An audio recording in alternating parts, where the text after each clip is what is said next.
हमारे आसपास हजारों लाखों की भीड़ दौड़ रही है। उन्हें नहीं पता कि वो क्यों दौड़ रहे हैं और कहाँ पहुँचना चाहते हैं। और जिन्हें पता है उनके हौसले बीच में ही जवाब दे चुके हैं। लेकिन बहुत सारे ऐसे भी लोग हैं जो तब तक नहीं रुकते, तब तक नहीं थमते जब तक कि उन्हें अपनी मंजिल हासिल ना हो जाए। और आज हमारे बीच एक ऐसी ही शख्सियत है जिनकी आंखों ने जब आईपीएस बनने का सपना संजोया होगा तो हौसलों की डगर से अपने सपने के सफर को उन्होंने भी जरूर तय किया होगा। जी हाँ, 2016 बैच के आईपीएस अधिकारी और वर्तमान जालोर पुलिस अधीक्षक हर्षवर्धन अग्रवाला जी। सर, बहुत बहुत स्वागत है आपका द पीके टाइम्स के इस खास कार्यक्रम शख्सियत में। Thank you. बातचीत को हम आगे बढ़ाते हैं। आपकी कामयाबी की जो शुरुआत है वो कब, कहाँ और कैसे हुई? मेरा जन्म जो है एक बड़ाकर नाम के छोटे से टाउन में हुआ है जो कि वेस्ट बंगाल में है और आसनसोल डिस्ट्रिक्ट में आता है जी। वेस्ट बंगाल में शुरू से ही पढ़ाई का अच्छा कल्चर रहा। मेरे पिताजी भी जैसे कि आईआईटी कानपुर से पोस्ट ग्रेजुएट हैं, तो जो पढ़ाई का सिलसिला और अचीवमेंट करते रहने का सिलसिला है वो उनसे ही शुरुआत हुई। अच्छा। करते करते जैसे पिताजी मोटिवेट करते रहे कि अच्छे से पढ़ना और पढ़ लिख करके एक अच्छा व्यक्ति बनना है। इसी सिलसिले को देखते हुए और अपने भाई बहनों को जो उन्होंने अच्छा अचीव किया, हमारा भी एक टारगेट था कि कॉमर्स ले करके एक अच्छे कॉलेज में एडमिशन लेना है। तो अच्छे कॉलेजेस में जब ये नाम आया Shri Ram college of commerce, तो टारगेट उसी को बनाते हुए पढ़ाई करते हुए 12 में अच्छे जब परसेंटेज आए और पहली बार अच्छे मार्क्स के साथ जब श्री राम कॉलेज में एडमिशन मिला, तब पहली बार ऐसा लगा कि हाँ, आप हाई अचीवमेंट एम भी कर सकते हैं और उसको अचीव भी कर सकते हैं। केवल ये जो मेहनत है इसको लगातार करते रहना, उस एम को माइंड में रखते हुए वहीं से ये सिलसिला शुरू हुआ कि aim higher and achieve higher. जी, चूँकि मोटिवेशन के तौर पर आपके पिता का आपकी ज़िंदगी में अहम रोल है, लेकिन अगर हम बात करें बचपन से ही क्या आप टॉपर रहे हैं? बचपन से ये सपना देख लिया था कि आप आईपीएस बनना चाहते हैं? नहीं, ऐसा बिल्कुल भी नहीं है। 4 भाई बहन हैं हम लोग। अच्छा। मैं सबसे छोटा हूँ और सबसे बदमाश भी था और सबसे ज़्यादा खेलने में भी आगे था। शुरू से यही था कि क्रिकेट फुटबॉल खेलते रहना और उस समय पढ़ाई पे इतना फोकस नहीं था। लेकिन जैसे ही क्लास 10 क्रॉस किया, क्लास 10 पे इतने अच्छे अंक नहीं ला पाया कि मन चाहे सब्जेक्ट्स और मन चाहे स्थान पे पढ़ाई कर सकूं। जी। बट कुछ मेरे मित्र थे जिन्होंने अच्छे अंक ला करके और अपने इच्छा अनुसार स्थान पे स्कूल पे अपना एडमिशन लिया। तब वहाँ से रियलाइज़ हुआ कि नहीं, अब समय आ गया है जब पढ़ाई पे फोकस देना है और एक अपना एम बनाना है। जी। तब वहाँ से ये सिलसिला शुरू हुआ कि अब पढ़ाई करना है। जी, तो वो एक टर्निंग पॉइंट रहा आपकी ज़िंदगी का जहाँ से आपका फ़लसफ़ा बदल गया? हाँ, अगर हम ये वो भी एक टर्निंग पॉइंट था क्योंकि बहुत सारे फ्रेंड्स थे जो बाहर गए थे, तो फ्रेंड्स की संख्या भी कम हो गई, इसलिए खेल कूद कम हुआ और अपना एक एम भी सेट हुआ। तो टर्निंग पॉइंट तो बिल्कुल रहा, लेकिन उसी दौरान एक ऐसा इंसिडेंट हुआ था कि जो बड़ाकर टाउन है वो उस डिस्ट्रिक्ट के वन ऑफ द कॉर्नर्स में है। अच्छा।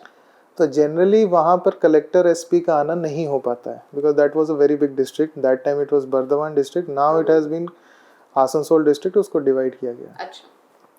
तो उस दरमियान ही क्लास 11 में जब मैं था, तब एक बार वहाँ के जो आदरणीय कलेक्टर महोदय थे उनका वहाँ पर आना हुआ। और क्योंकि मेरे जो दादा थे वो वहाँ पर कई सारे सोशल इनिशिएटिव्स और संगठनों से जुड़े हुए थे और उनके अध्यक्ष भी थे। तो जब वो मौका मिला मुझे दादा के साथ एक अपने ऐसे एक प्रोग्राम में जाने का जहाँ कलेक्टर साहब पधारे हुए थे, तो वहाँ से वो मोटिवेशन एक मिला कि ये एक बड़ी अनोखी एक ये सर्विस है जिसमें कई डिफरेंट प्रकार के ऐसे गुण हैं, या फिर गुण के अलावा मैं कहूँगा कि कई डिफरेंट प्रकार के अपॉर्चुनिटीज़ हैं जिससे आदमी बहुत कुछ कर सकता है। तो वो एक टर्निंग पॉइंट क्लास 10 के रिज़ल्ट प्लस क्लास 11 में ये जो एक इवेंट जाने का मौका मिला, ये दोनों मिल करके एक अच्छा टर्निंग पॉइंट साबित हुआ। जी, तो जब आपने सोच लिया कि हाँ मुझे यूपीएससी क्रैक करना है, तो ऐसे में हम ये देखते हैं कि जब प्रिपरेशन चल रही होती है हमारी तो निरंतरता में बहुत दिक्कत आती है। काफ़ी सारे जो स्टूडेंट्स हैं उनकी भी एक कॉमन प्रॉब्लम है कि हम स्टडी को निरंतर नहीं रख पाते हैं, तो उसमें आप कितने माहिर रहे? कॉलेज में फर्स्ट ईयर और सेकेंड ईयर तो थोड़े बहुत बैलेंस रहता है कि आप थोड़ा सा अपना फन पार्ट भी रखते हैं, थोड़ा एजुकेशन पार्ट भी रखते हैं। थर्ड ईयर में जब मैं स्टूडेंट्स यूनियन में था, बहुत सारे लोग थे, तो सब ने थर्ड ईयर के एंड तक आते आते अपना लक्ष्य तय कर लिया था। मेरा लक्ष्य उस समय यहाँ से भटक करके चार्टर्ड अकाउंटेंसी करने का हुआ। मैं उस राह पे भी था, आईपीसीसी कॉलेज के रहते क्लियर कर चुका था और कॉलेज के बाद मैंने आर्टिकलशिप ज्वाइन कर लिया था। बट स्टूडेंट्स यूनियन के दौरान ही मेरे कुछ ऐसे मित्र थे जिन्होंने यूपीएससी करने का तय किया और कॉलेज से निकलते ही किया, मतलब प्रिपरेशन शुरू की। तो जब चार्टर्ड अकाउंटेंसी में वो सेंस ऑफ सेटिस्फैक्शन नहीं मिल रहा था आर्टिकलशिप में, तब मैंने इनसे संपर्क करके और इनसे गाइडेंस ले करके अपने बैचमेट से ही और फिर इस पढ़ाई में मैं लगा। तो इसमें ये जो निरंतरता वाली बात है, ये कैसे मेंटेन किया मैंने और मेंटेन करने के 2-3 कारण रहे। सबसे पहले तो अपने बैचमेट्स का गाइडेंस, दूसरा जो उन्होंने जो बात कही उसको मैंने मन में ठानी। उसमें सबसे मुख्य बात ये थी कि यूपीएससी क्रैक करने के लिए आपका जो शेड्यूल है वो बहुत ही कंसिस्टेंट होना चाहिए, शेड्यूल भी इटसेल्फ। और कोई भी चीज़ को पाने का, खास करके UPSC, there are many ways, there are many methods to crack it. जैसे कई सारे स्टूडेंट्स हर साल क्रैक करते हैं, सबकी अपने अपनी एक फार्मूला होती है, अपना एक तरीका होता है क्रैक करने का। You have to catch one of them और आपको उसी राह पे चलते रहना। आप बीच में बार बार उस फॉर्मूले को चेंज नहीं कर सकते।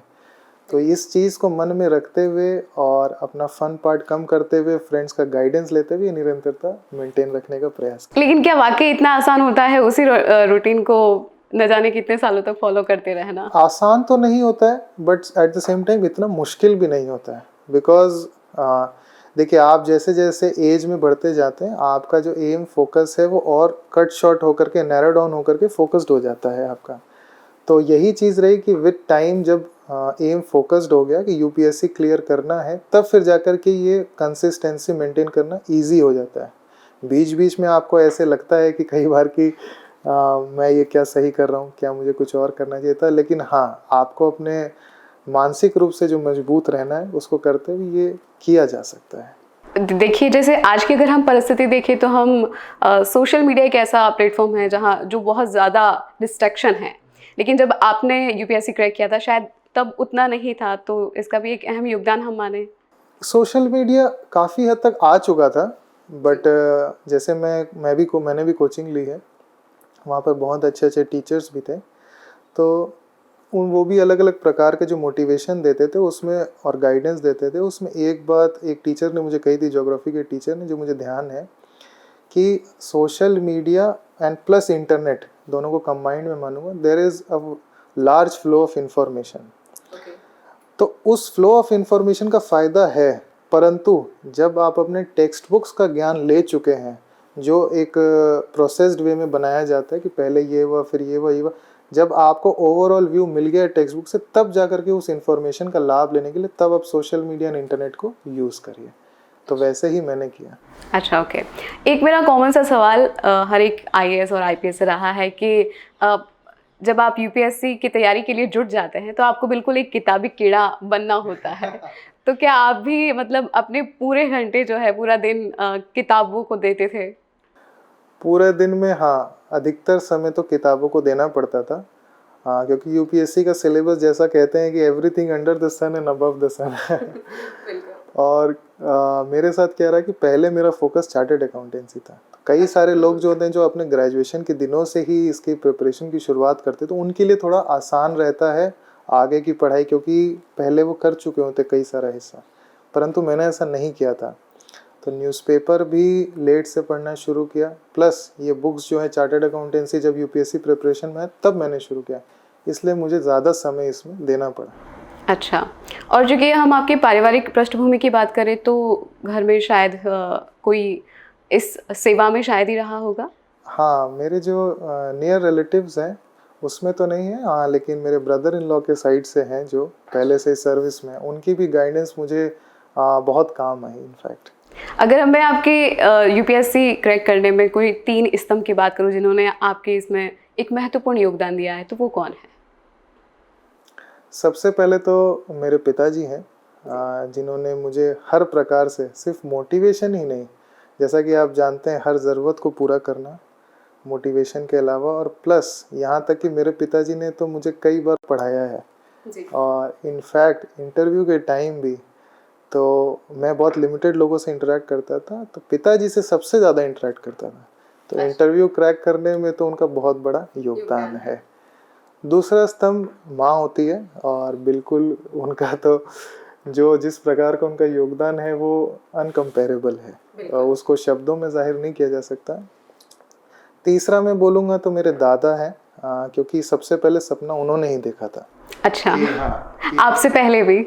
हाँ, मेरे से पहले भी सपना उन्होंने ही देखा था। अच्छा। उनका एक्सपीरियंस था, उनके कई सारे ऐसे लोगों से मिलना जुलना था, तो उन्होंने ये ज़रूर देखा था कि मेरा एक पोता हो, अगर संभव हो तो वो कोई दिन IAS IPS बन सके। और जब रिजल्ट आया होगा तो क्या रिएक्शन था, वो भी जानना चाहूँगी। हाँ, वो मुझे याद है कि जब रिज़ल्ट आया तो सबसे पहले तो मैंने और मेरी माँ ने देखा था।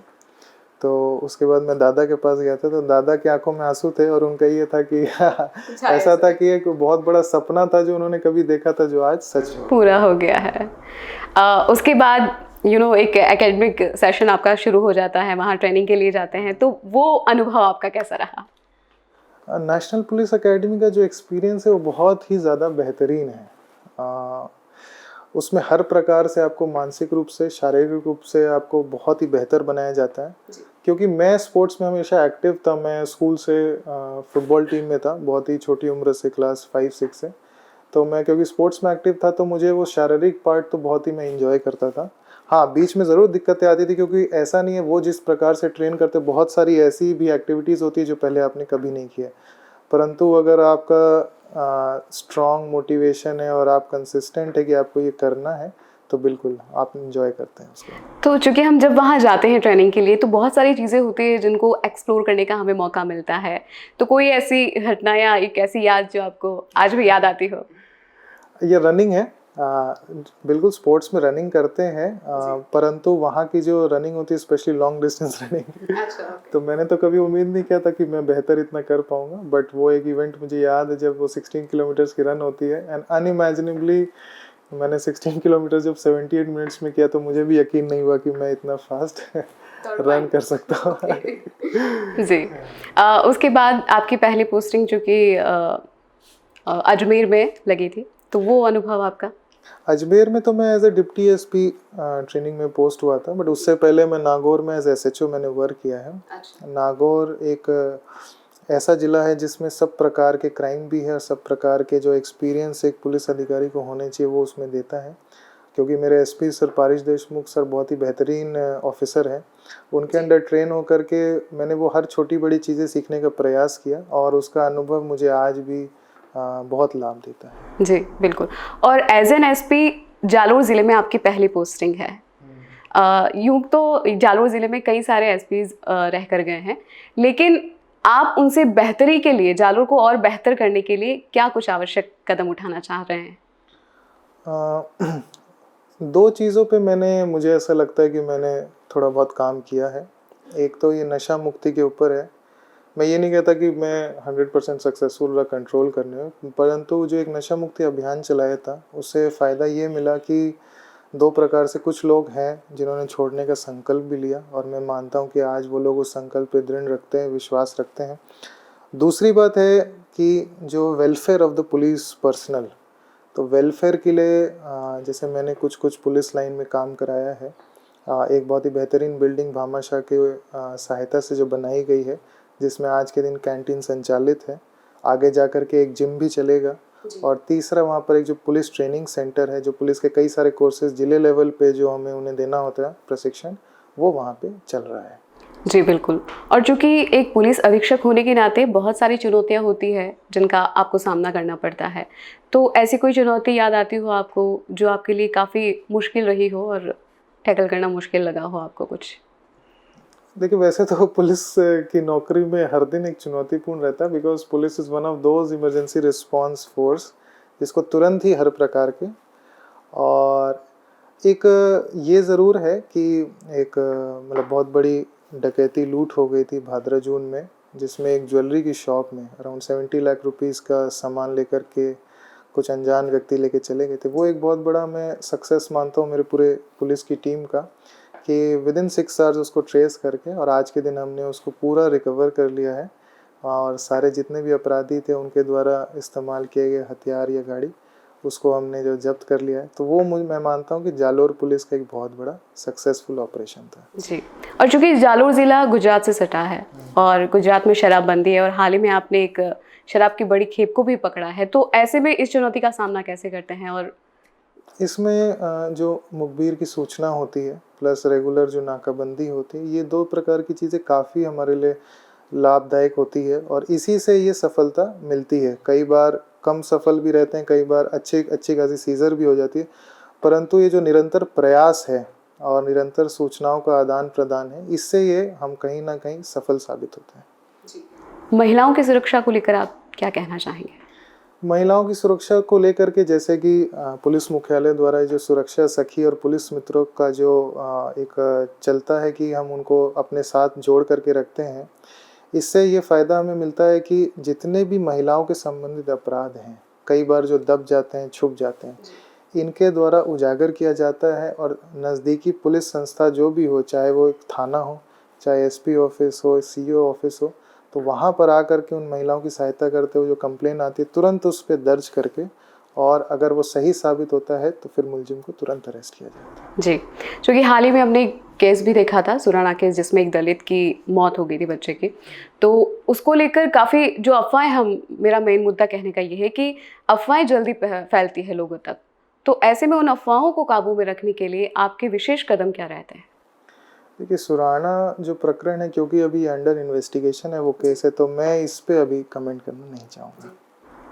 लेकिन जो अफवाहें फैलती है उन पर आप कैसे अंकुश लगा पाते हैं? देखिए, अफवाहें का तो ये है कि लगातार ये जितने भी प्रकार के सूचनाओं के आदान प्रदान का जो तंत्र है, चाहे वो मीडिया हो, सोशल मीडिया हो, या फिर मुंह से कहीं भी एक दूसरे को बातें हो, तो हमारा यही रहता है कि किसी प्रकार की सूचना है तो वो किसी भी पुलिस वालों से वेरीफाई कर लिया जाए, तो जितने भी हम इंफॉर्मेशन प्रोवाइड कर सके प्रोवाइड करके और सही सूचना ही प्रकाशित की जाए। जी, आपके इंस्पिरेशनल पर्सनैलिटी की अगर मैं बात करूँ आपकी ज़िंदगी में, तो वो कौन है?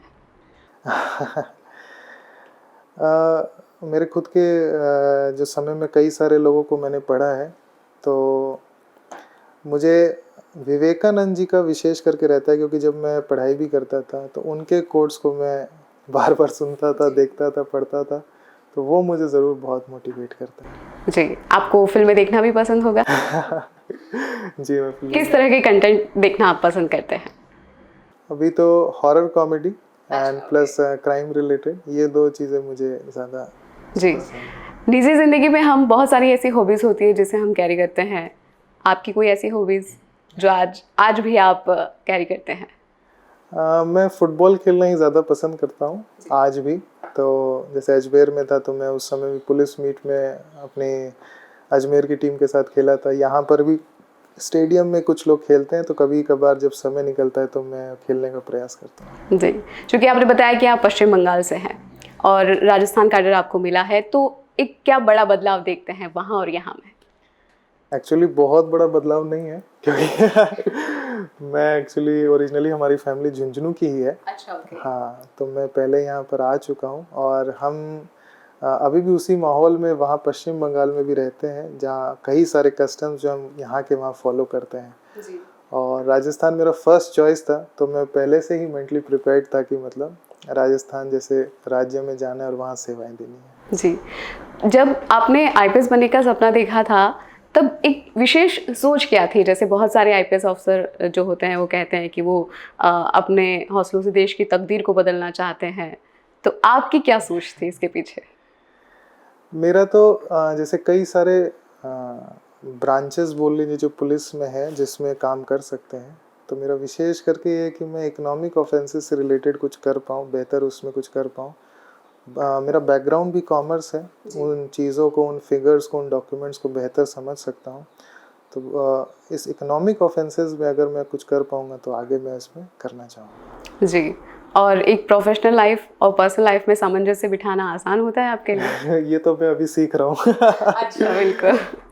आगे की क्या रणनीति है आपकी? आप जहाँ भी आपकी पोस्टिंग होती है तो उसके लिए आपके विशेष क्या कदम रहेंगे?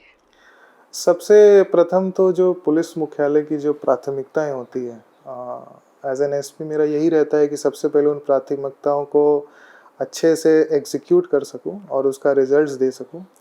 उसके उपरांत अगर स्पेशली पुलिस पर्सनल के वेलफेयर से संबंधित अगर मैं कुछ कर पाऊँ तो उस पर मैं आगे करते रहना चाहूँगा। जी, अक्सर हम ये भी देखते हैं कि आमजन जो है वो पुलिस से शिकायत करने पर थोड़ा डरती भी है, तो उस डर को आप कैसे खत्म करेंगे? ये डर पहले के मुकाबले तो काफ़ी हद तक कम हो चुका है। जो सरकार की जो मंशा है, पहले तो फ्री रजिस्ट्रेशन, उससे मैं मानता हूँ काफ़ी ये डर कम हो चुका है। फिर भी ये सभी को अभी ज्ञात है कि 2 प्रकार से आप सीनियर अधिकारियों को अप्रोच कर सकते हैं। एक तो मोबाइल के ज़रिए या व्हाट्सएप के ज़रिए, और दूसरा है क्योंकि आजकल सीओ, एडिशनल एसपीज़ ईज़िली अवेलेबल हैं, तो अगर आपकी सुनवाई थाने पे नहीं हो रही तो आप वेरी ईज़िली यहाँ अप्रोच कर सकते हैं। तो जो डर वाली बात है कम हो गई है, मैं ये नहीं कह सकता कि 100% ख़त्म हो गई, बट अगर इसी प्रकार से फ्री रजिस्ट्रेशन के राह पे हम लोग चलते रहेंगे तो ये बिल्कुल ही ख़त्म हो जाएगा। जी, क्योंकि बहुत सारे ऐसे दर्शक हैं जो हमारा ये इंटरव्यू देखेंगे, तो उन स्टूडेंट्स को आप क्या कहना चाहेंगे जो एक वक्त पे ऐसा फील करते हैं कि वो अब नहीं कर पाएंगे और निराशा के घेरे में खुद को देखते हैं, तो उन्हें आप क्या कहेंगे, क्या संदेश देंगे? देखिए, निराशा कई बार ज़िंदगी में आती है और अचीवमेंट का सिलसिला बनते रहना चाहिए, बढ़ते रहना चाहिए। निराशा इसलिए होती क्योंकि लैक ऑफ मोटिवेशन हो जाता है कई बार। जी। तो हमें ये याद रखना है कि हर बार हम मोटिवेट होने के लिए दूसरे व्यक्ति के ऊपर देखते हैं, चाहे वो पिता हो या फिर आपके गांव का कोई व्यक्ति हो, शहर का कोई व्यक्ति हो। तो आपको ये भी याद रखना है कि अगर आपके पास मोटिवेशन की कमी है, वो इसलिए है क्योंकि शायद वैसा व्यक्ति अभी तक गांव में आया नहीं, तो उसको आप मत खोजिए। आप ये सोचिए कि वो पहला व्यक्ति आप ही को बनना है जिससे आगे जाके दूसरे लोग मोटिवेशन ले पाएंगे।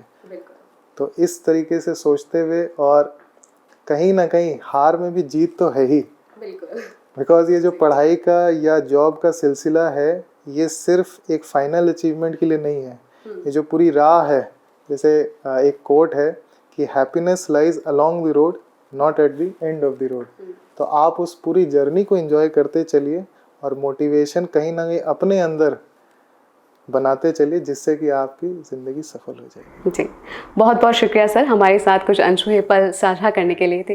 तो ये थी एसपी हर्षवर्धन अग्रवाला जी से हमारी खास बातचीत। अगली बार ऐसे ही शख्सियत से फिर होगी मुलाकात। तब तक के लिए दीजिए इजाज़त, नमस्कार, और जुड़े रहिए द पिकी टाइम्स के साथ।